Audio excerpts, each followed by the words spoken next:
Now, as the IPO debate of Tata Sons rages on, NDTV Profit learns that Tata Trusts is divided on the matter and all eyes on RBI's final decision. Nisha Poddar joins in with more details. Good morning, Nisha. What are you hearing?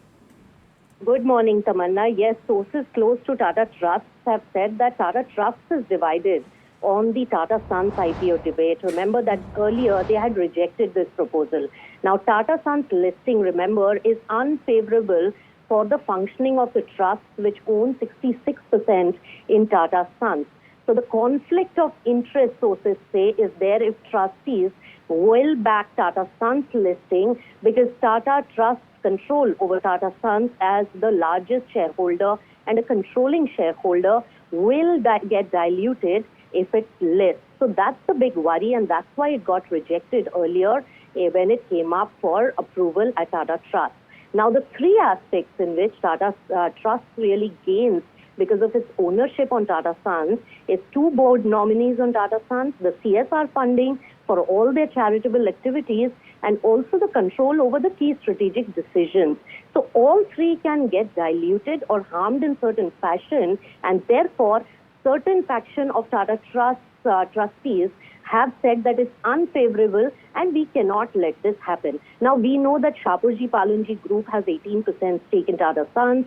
They have been looking for liquidity and they feel that listing is the best solution for them to get the liquidity and also raise funds on the back of Tata Sons holding that they have.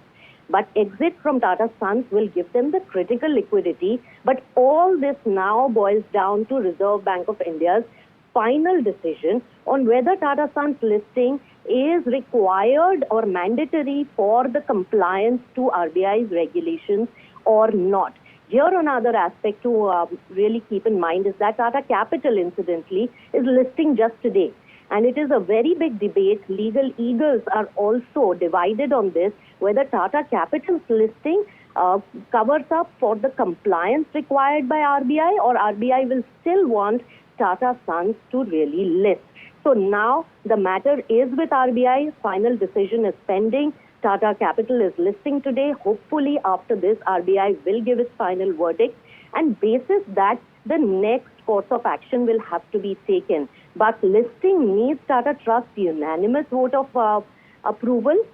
It cannot be divided. And if RBI puts a compulsion, then it takes a different turn altogether. Then Tata Trust's ability to block it will be minimized. So all eyes really is on RBI's final decision on whether or not it's mandatory for Tata Sons to list for complying with RBI regulations.